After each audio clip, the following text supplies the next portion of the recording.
Hello everyone, welcome to Moonlit Stories. Today's story is about a woman who dreams of a ruined future, only to wake up and rewrite destiny itself, uncovering hidden royal bloodlines, buried conspiracies, and a truth powerful enough to shake an entire empire. And this time, she refuses to be a victim. Without further ado, let's begin. In the second year of my marriage to Zhong Hui, he came home from war and asked me for a divorce. The reason? His childhood sweetheart was pregnant. I didn't cry. I didn't beg. I only took one servant girl with me from the back courtyard. Everyone laughed at me. They thought I'd lost my mind. Only I knew the truth. That little maid was the emperor's long-lost daughter. And one day, she would become the first empress in history. As for me, He Jining, I was destined to become her greatest minister. The night before Zhong Hui returned, I had a terrible dream. In that dream, he fell in love with another woman. He stole my dowry, chained me inside a storage room, and took my crying child away. Then he looked me in the eye and said, "The general's wife should have been Qingqing's from the beginning." I cried until my voice gave out. Then I found myself standing in a sea of mist. An old limping priest was leading a young woman toward the east. Before leaving, he looked back at me. "Ah Yao," he told the girl. "Remember her." The mist slowly faded. Then I heard drums, fireworks, and cheers.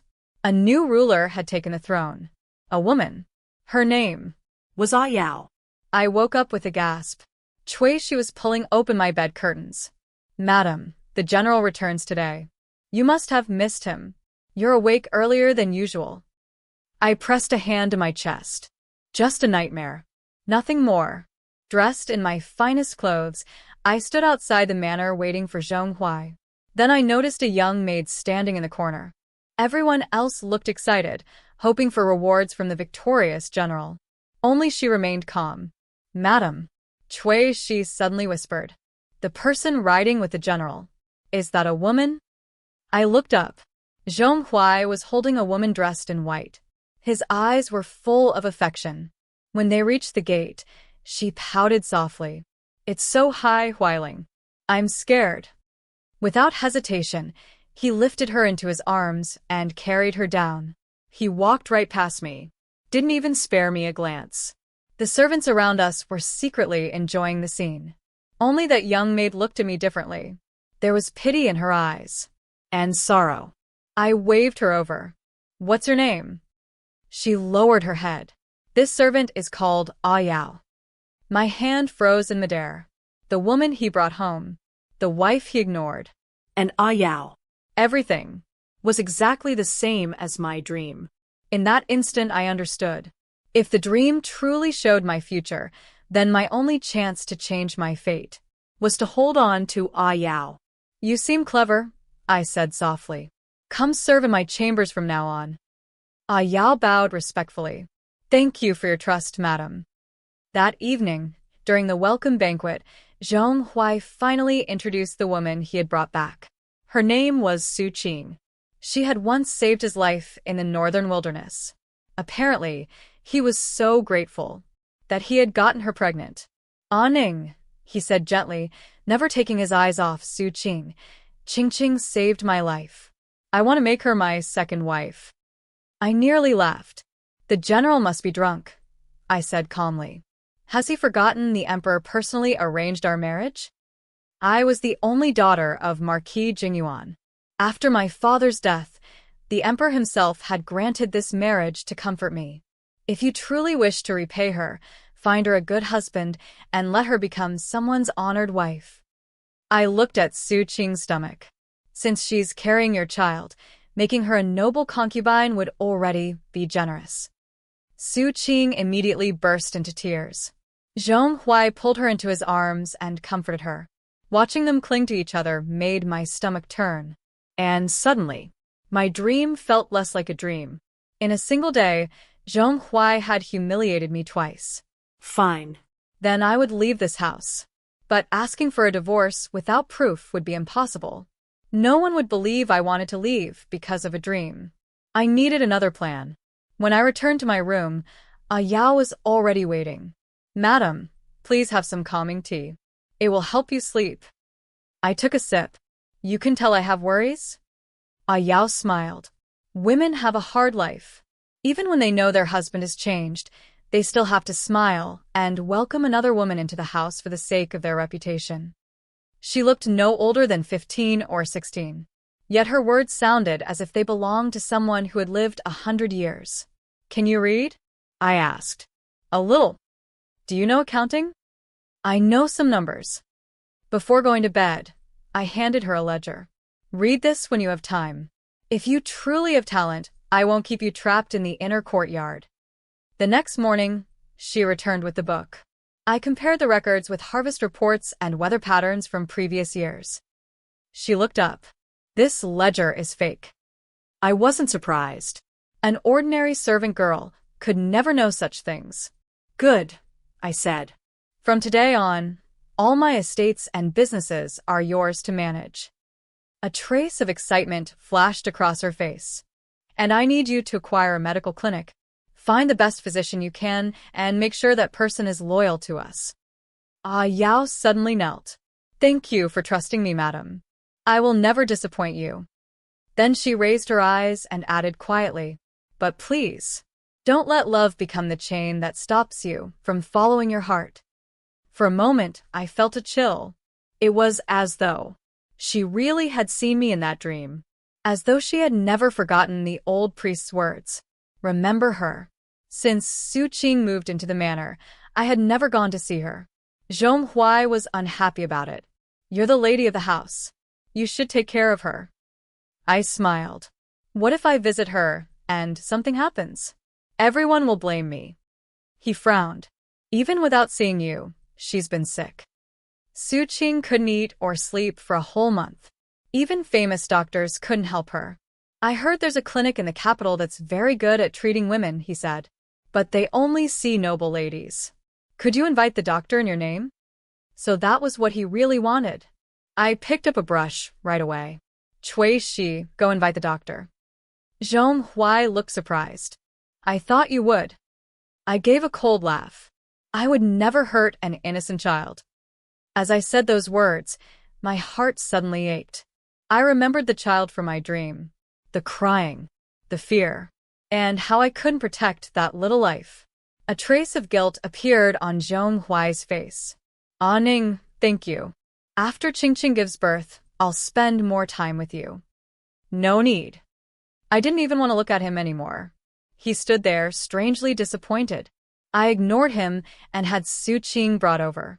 In truth, Su Qing wasn't really sick. I had people plant certain flowers outside her courtyard and changed all her meals. The food looked amazing, but it had no flavor. After a long time, anyone would lose their appetite and sleep poorly. 3 days after taking the medicine, Su Qing felt much better. Then she demanded to see the doctor again. Zhong Huai couldn't refuse her, so he came to me. This time, the doctor looked serious. Madam's health has improved, but this child may still face trouble. There is someone in this house whose fate clashes with hers. She must stay far away from that person. After checking carefully, the doctor pointed at me. Su Qing trusted him completely. And now, she had the perfect excuse to get rid of me. I knew she would never let this chance go. Sure enough, that night, Zhong Huai came to see me. Ah Ning, I've wronged you. But Qingqing saved my life. Without me, she has nowhere to go. He looked at me. You're different. You have family, money, and status. You'll be fine on your own. If you're willing to divorce me, I'll agree to any condition. At last. That was exactly what I had been waiting for. I slowly stood up, looking shocked. So, you're abandoning me? I covered my face and pretended to cry. If people hear about this, they'll laugh at me forever. And what if the emperor asks questions? Zhong Huai panicked. The last thing he wanted was for me to complain to the palace. Ah Ning, I won't treat you unfairly.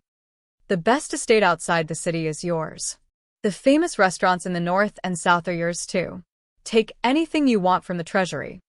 Just help me this once, please.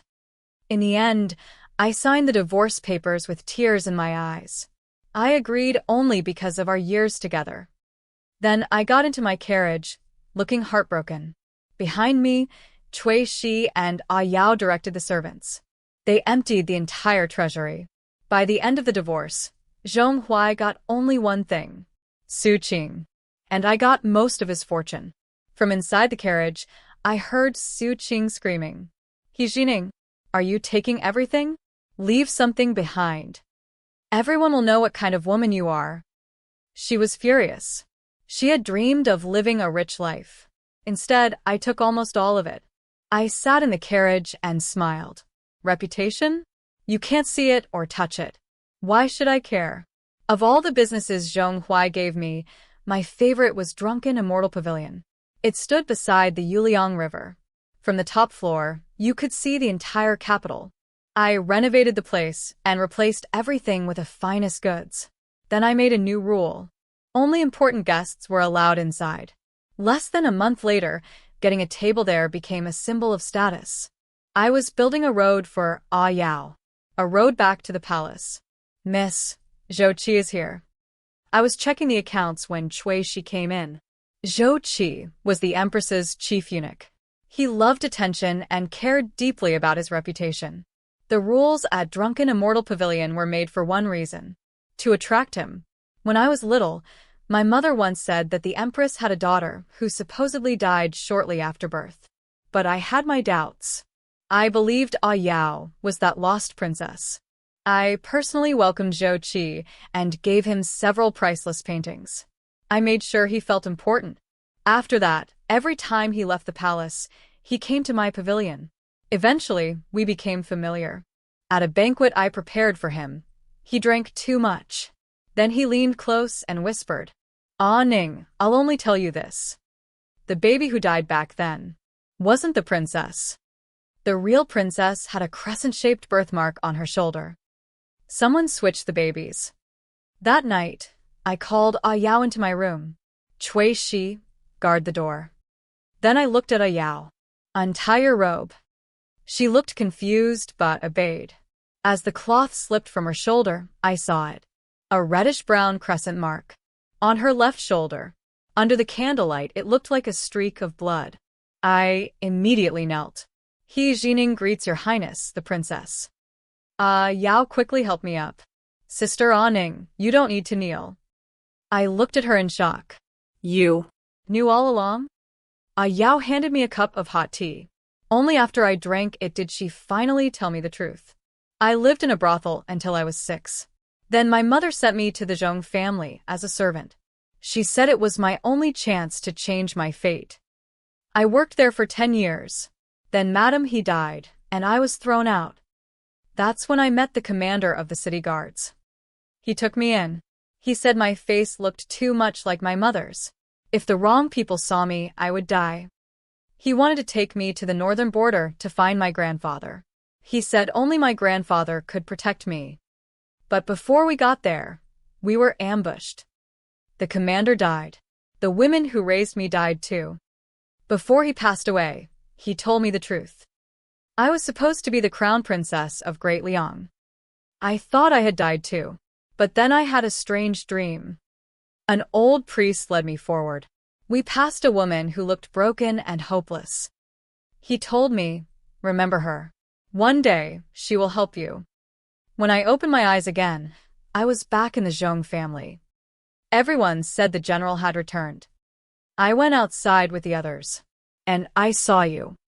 That's when I knew. It wasn't a dream. I had been given a second chance. "And you?" She looked at me with tears in her eyes. "You are the person destined to save me." I sat on the couch, hugging my knees. It took me a long time to accept everything. So this was our fate. We were meant to meet. No wonder Yao always covered her face when she worked for me. She had been risking her life, betting that I would take her away from the Zhong family. I gently wiped away her tears. "Don't worry, Yao. I will take you back to the palace." But she shook her head. In my last life, the commander didn't have time to tell me everything. But I understood one thing.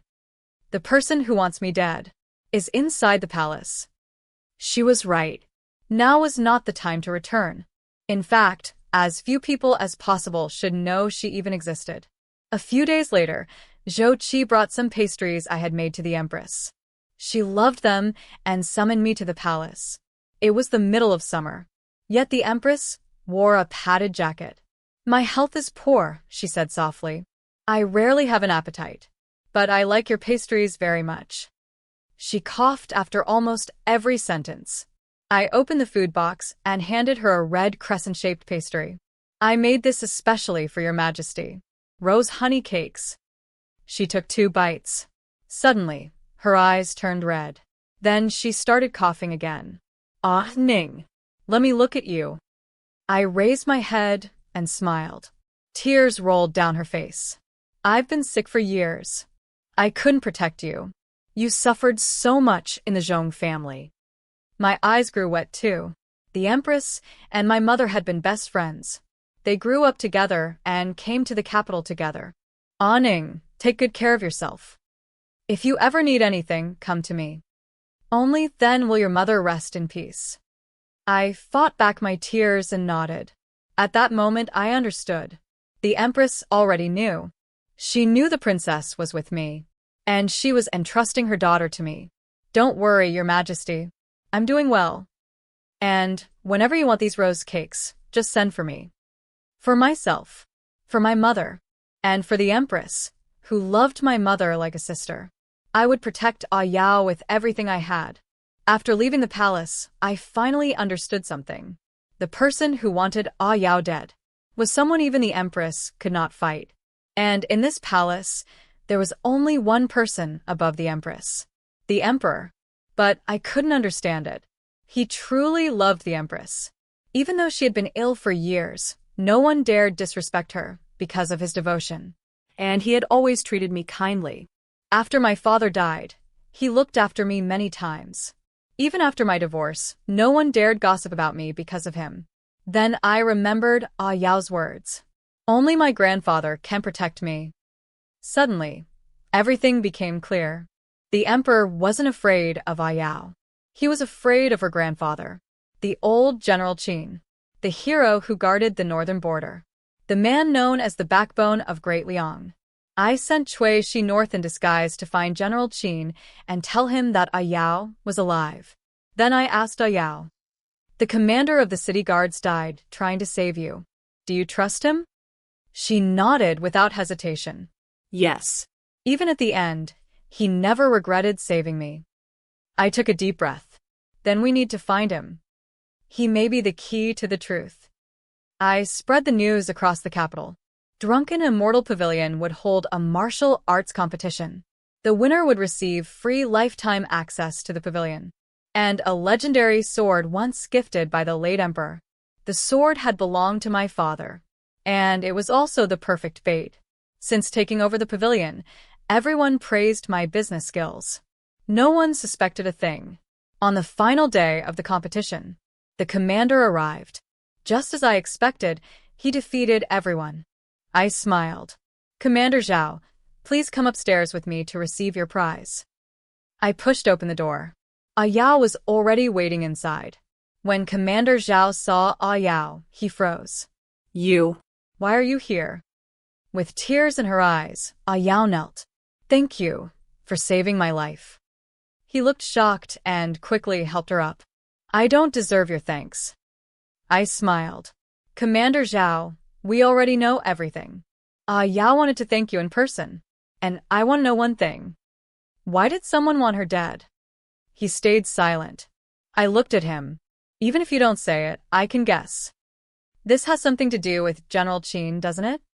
He sighed. Then he finally spoke. "The Qin family helped found this kingdom.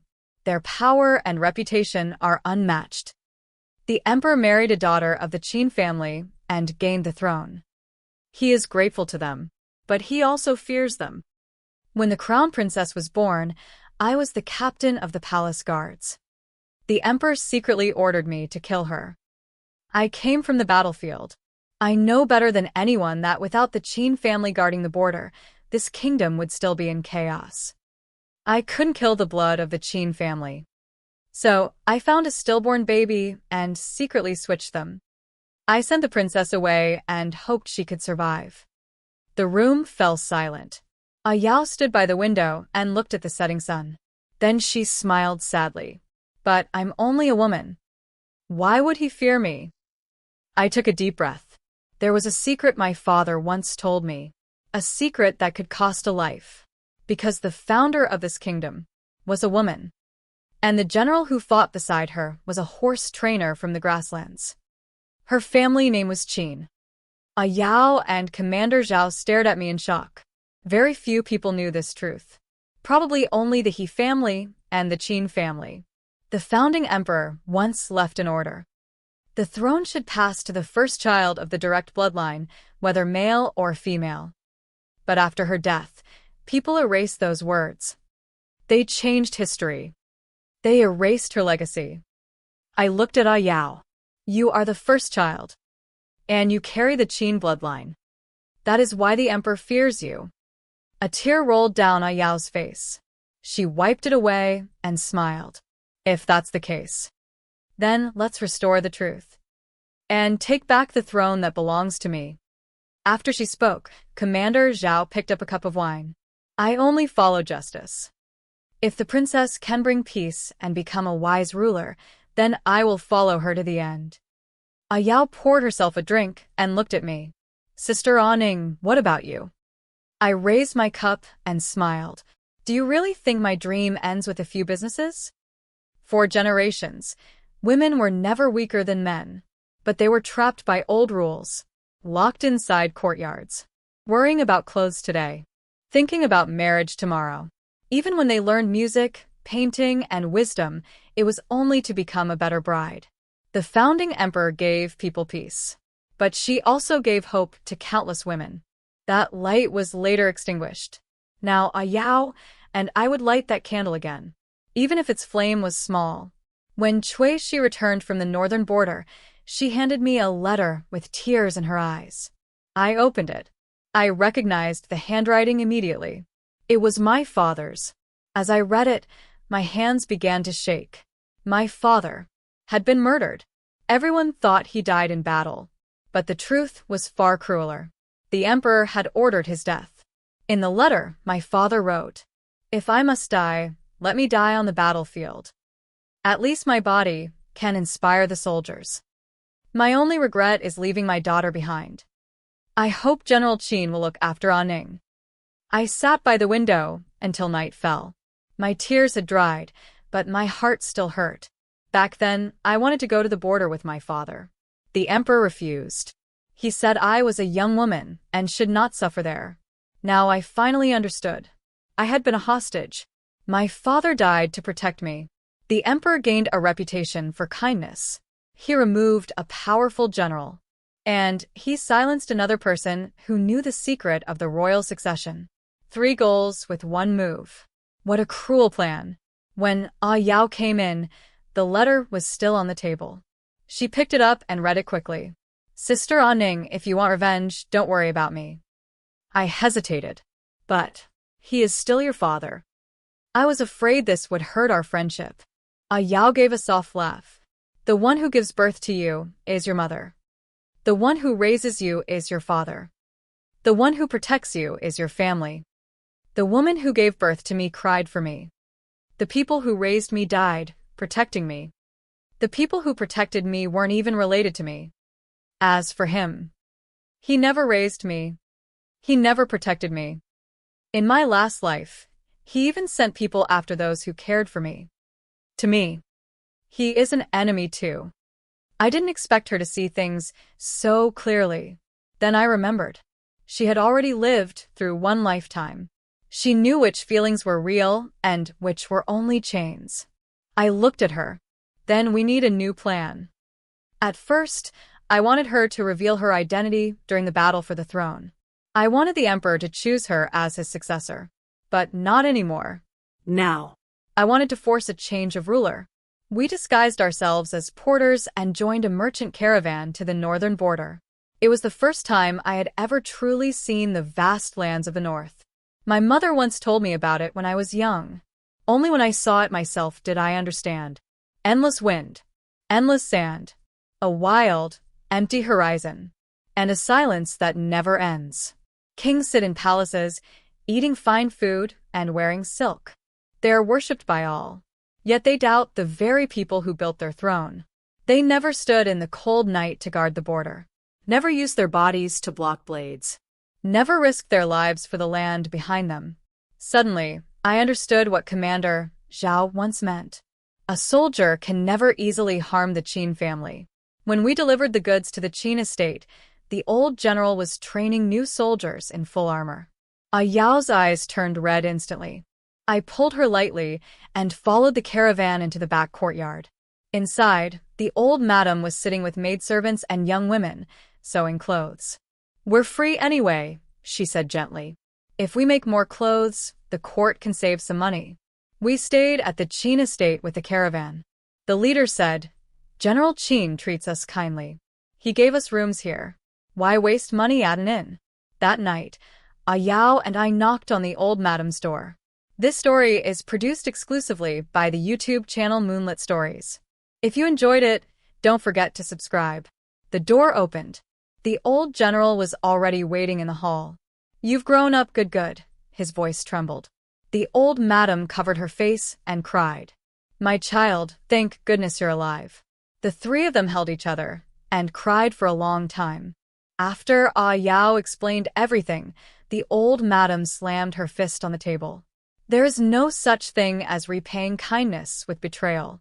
Our Qin family guards the northern border by ancestral oath. We have never betrayed Great Liang. If they doubt us, why did they ever rely on us in the first place?" She raised her voice.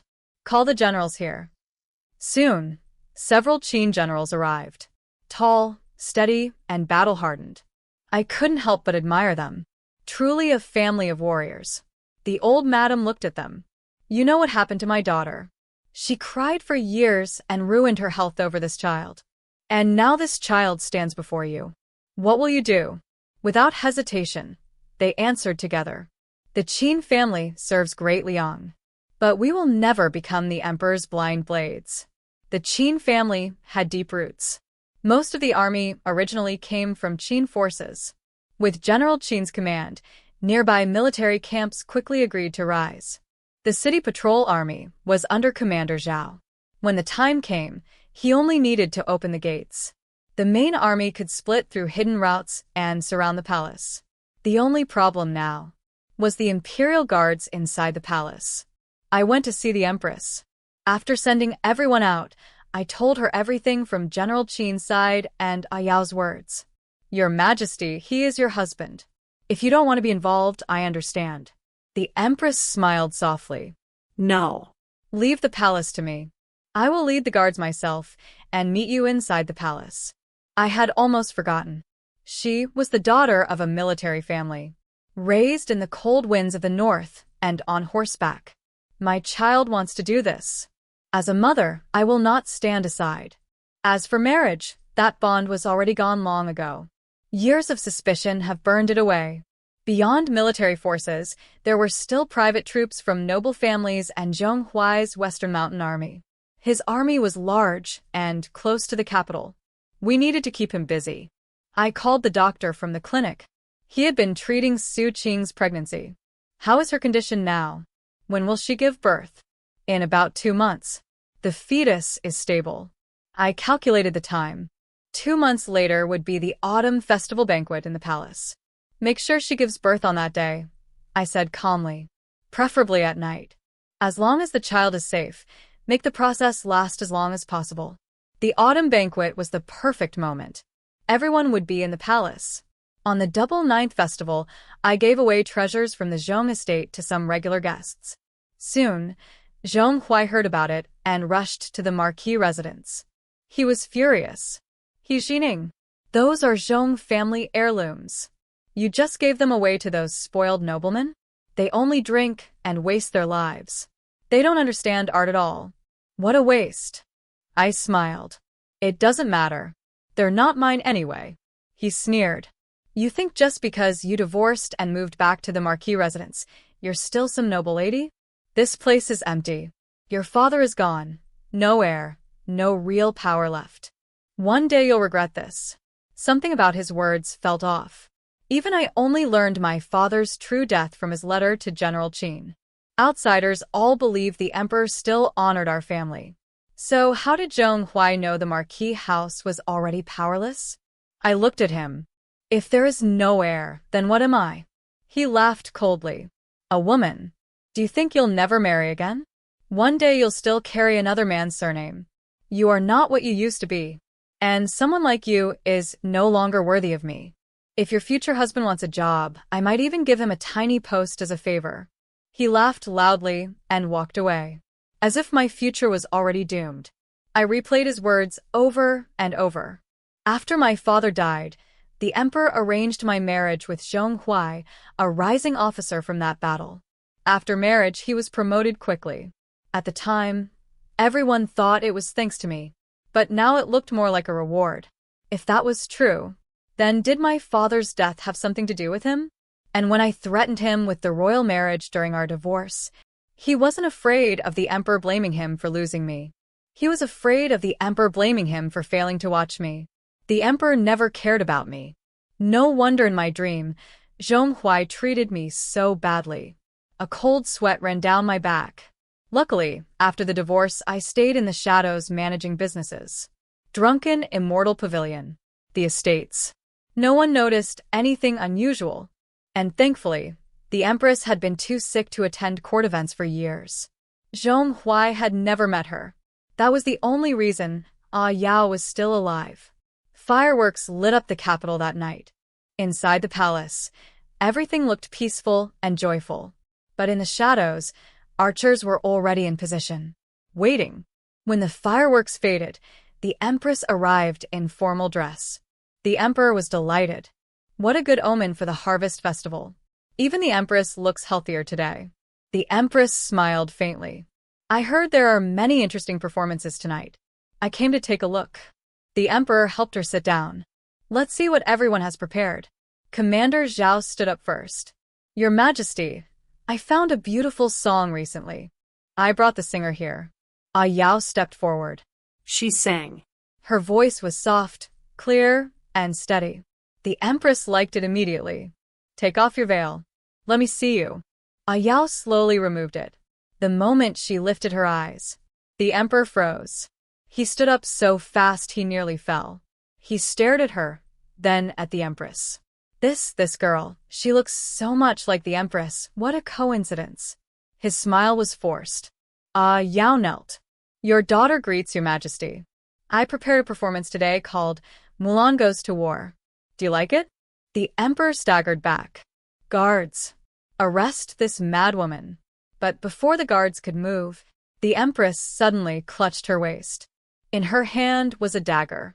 She stabbed him once, clean and precise, then pulled it out and pressed the bloodied blade to his throat. Who dares move? I take his life. The whole hall froze. The harem screamed. Some hid under tables. Some cried out in fear. No one expected the weak Empress to hold the Emperor hostage. The guards did not dare step forward. Some ministers shouted angrily, "This is treason. You will be executed." The Empress laughed coldly. The moment he killed my daughter, I already died once. Silence fell. Commander Zhao stepped forward and revealed everything from the past. The court exploded in shock.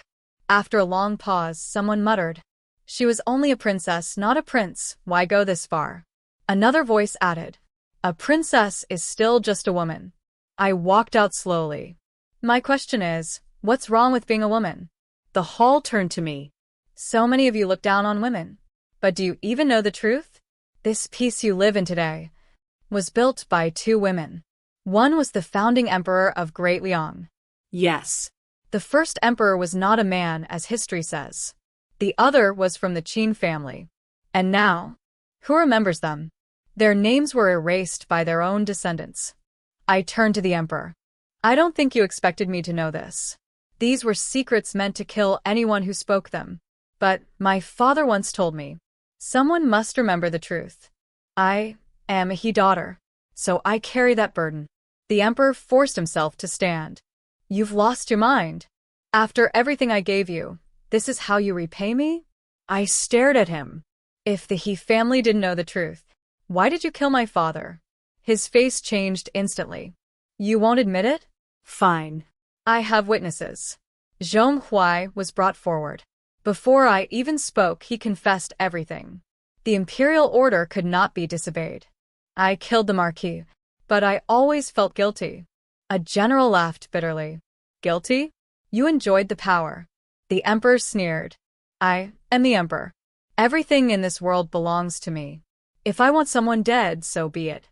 The next second, the empress stabbed him again, this time in the shoulder, then swept his legs out from under him. He hit the ground hard. He screamed for the guards. But the guards were already under our control. Armed generals stepped forward in anger. Civil officials stayed silent.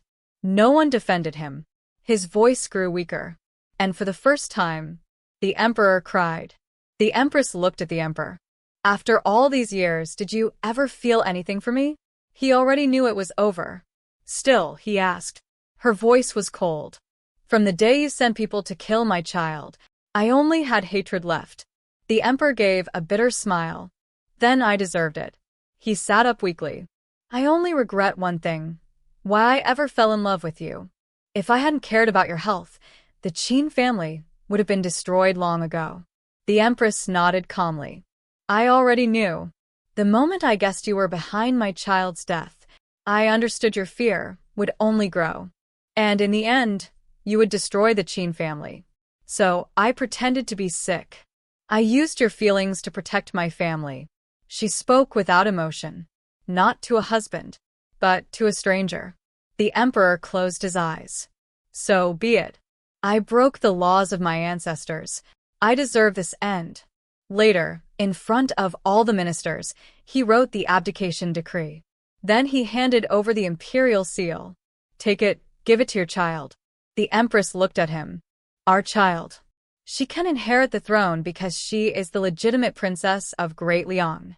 This is the law left by the founding emperor. It has nothing to do with the Qin family. The Qin family only follows its duty, protect the country, serve the throne, and guard the people. No more. No less. When Yao received the seal, everyone knelt. Long live the empress. The emperor was placed under house arrest in the old palace. It was his own request. When I went to see him, he was sitting by the lake, lost in thought. So you came to take my life? Why isn't it Yao? I placed a food box down and poured a cup of wine. She doesn't want to see you. He laughed softly. Of course. Who would want to see someone who tried to kill them? He stared at the water. Sometimes I think if I had been just a prince, a simple life, a loving wife, children, how peaceful that would have been. But power changes people. Once you stand at the top, you can't step down anymore. You start fearing everything. And everyone who might threaten you, you want them gone. I did it. And in the future, Yao will too. You'll see. I drank the wine. I believe her. She is not like you. She suffered at the bottom of society.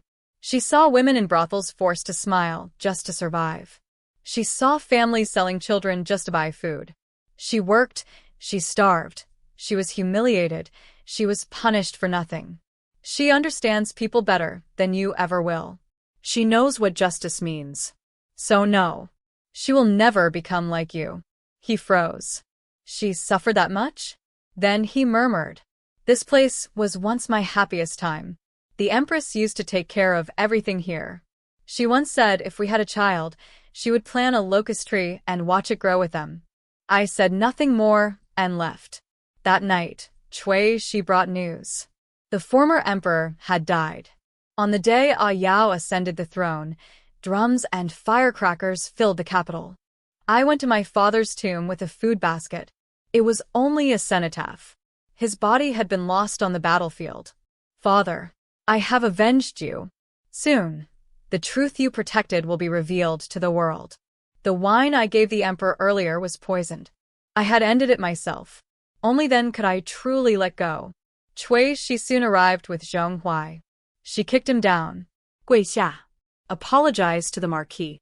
He fell to his knees, trembling. I was wrong. I killed you for greed. I waved my hand. Move him away. Don't dirty this place. He didn't understand, but soon he did. His blood did not deserve to stain my father's grave. After her coronation, Ayao's first decree was to rewrite the history books. She gathered all surviving witnesses. She restored the truth of the founding era. The records were sent to schools. Children memorized them. Songs were written. Plays were staged. The female general became a classic performance. And I was named chancellor. Women trapped in inner courts now had a path to rise. Talented women could serve as officials. The army gained a ruler who understood them. Their loyalty burned brighter than ever. Scholars recorded this new era. They wrote, "A wise ruler brings peace, whether man or woman." Great Liang entered a golden age. Ayao also granted me a mansion and royal estates. In public, she called me my minister. In private, she acted like a spoiled child in the Empress Dowager's arms. Mother, tell Aning to make more rose cakes. She never listens to me. The Empress Dowager pinched her nose. You're exhausting her. She manages the court and still has to bake for you. Cui Shi laughed nearby. Honestly, Her Majesty is just greedy. Soon after, Commander Zhao reported that those who once helped Ayao in the brothel had been properly settled. As for Su Qing, she is still causing trouble at the city gate. Ayao's expression turned cold. Send her back to the northern border. Let her live with the wolves she once talked about. And the child? Raise them properly elsewhere. I agreed. If fate had not changed, that child might have suffered too. But innocence should not pay for the sins of others. After a heavy snowfall, the river by Yuliang City became breathtaking. The Qin general and his wife were invited to stay in the capital for the winter. Zhou Qi came early. The Empress Dowager is coming to Drunken Immortal Pavilion to see the snow. Prepare quickly. I cleaned the top floor and prepared mats, stoves, oranges, chestnuts, and sweet potatoes. Just like my mother once described winter in the north. Warm fire. Simple food. Family gathered together. Commander Zhao went to welcome the Qin general at the city gate. He waited before sunrise. When everyone finally gathered at the pavilion, we ate, drank, and looked out over the snowy capital. The Empress Dowager reunited with her parents and cried for a long time. Yao drank too much rose wine and clung to me. Ning, I never want to be apart from you. Not in this life, not in the next. The old Madame Qin laughed. Who would have thought this girl would become such a decisive ruler? All right. From now on, we are all family. My daughter is your mother too. You are our child too. Yao smiled and nodded. Okay. Snow fell again outside the window. I looked up at the sky. It felt like a dream. But this time, it was a good dream. Thank you for staying with Moonlit Stories until the end. What I find most haunting about this story is the quiet, almost invisible bond between Ning and Ayao. One calculated every move like a strategist rewriting fate, while the other carried a lifetime of hidden identity and pain, yet still chose trust when the world gave her nothing but betrayal. Their relationship never felt loud or romantic in a simple way, but more like two broken timelines slowly aligning to change an entire empire together. And maybe that's what makes this ending so powerful. Power didn't just change hands. It changed meaning through loyalty, truth, and shared scars. If you enjoyed today's story, thank you so much for watching and supporting Moonlit Stories. I truly appreciate every one of you. Until next time, take care, and I'll see you in the next story.